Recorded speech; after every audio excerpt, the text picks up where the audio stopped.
In this example, we're given a least squares regression line that represents a relationship between the weights of cars and the miles per gallon that they get. We're going to do a couple of different things. We're going to compute a coefficient of determination with an expanded data set. And what they mean by that is we're going to add this one piece of data to the set that's already here. And we'll see what kind of effect that has on the coefficient of determination, the R squared value. And we're also going to see if that particular point, that last 12th point, is either influential or an outlier. And for this problem, we're going to try to use StatCrunch as much as possible. So let's go ahead and open this data in StatCrunch.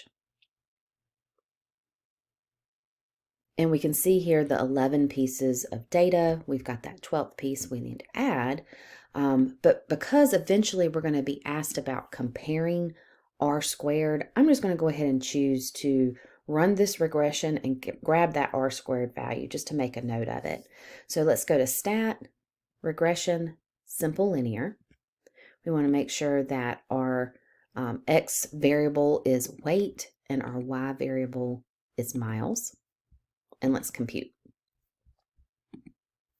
Now from this chart that we're given here, that coefficient of determination is this value. So let's just make a note of that somewhere.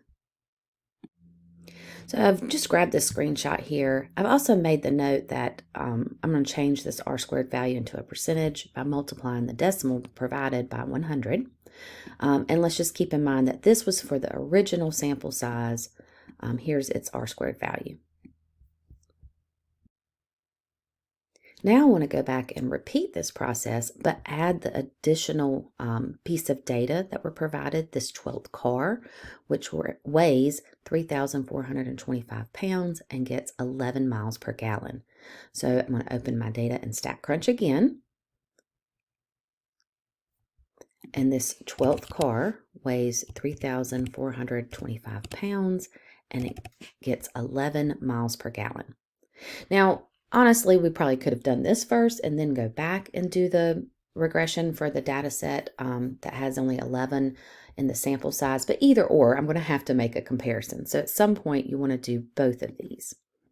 So again, we select our X and Y, and let's compute.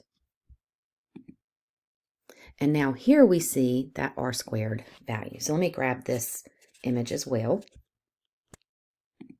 All right, so I'm just making this note so I can refer back to it later of what StatCrunch calculated as the coefficient of determination for when the sample had a size of 12, and also change that to a percentage. And now we see with that additional data point that the coefficient of determination is approximately 39.3%. So with the expanded data set, R squared is 39.3%.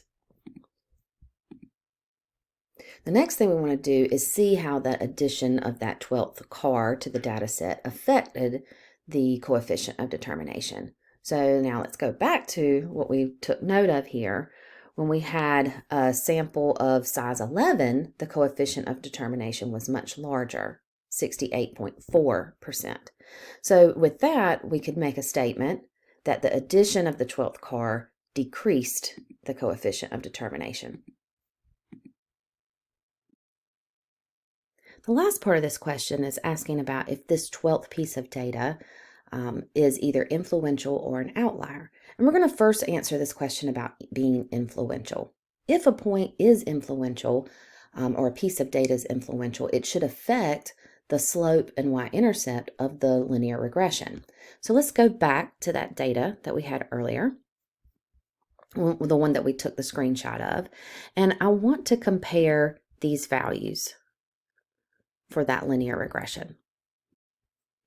StatCrunch gives me this information here, but I've just come over here to the side to rewrite it either in terms of the context or those variables y hat equals negative 0.005x plus 39.400, where now I see that the slope is negative 0.005 and the y-intercept is 39.400. I'm now going to compare those values to what StatCrunch gives me here.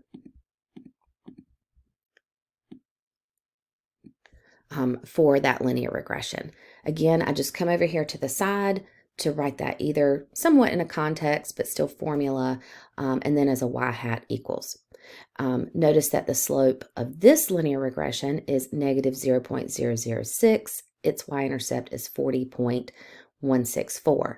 When I compare those two, I see that the slopes are still relatively close to each other, as well as the y-intercepts.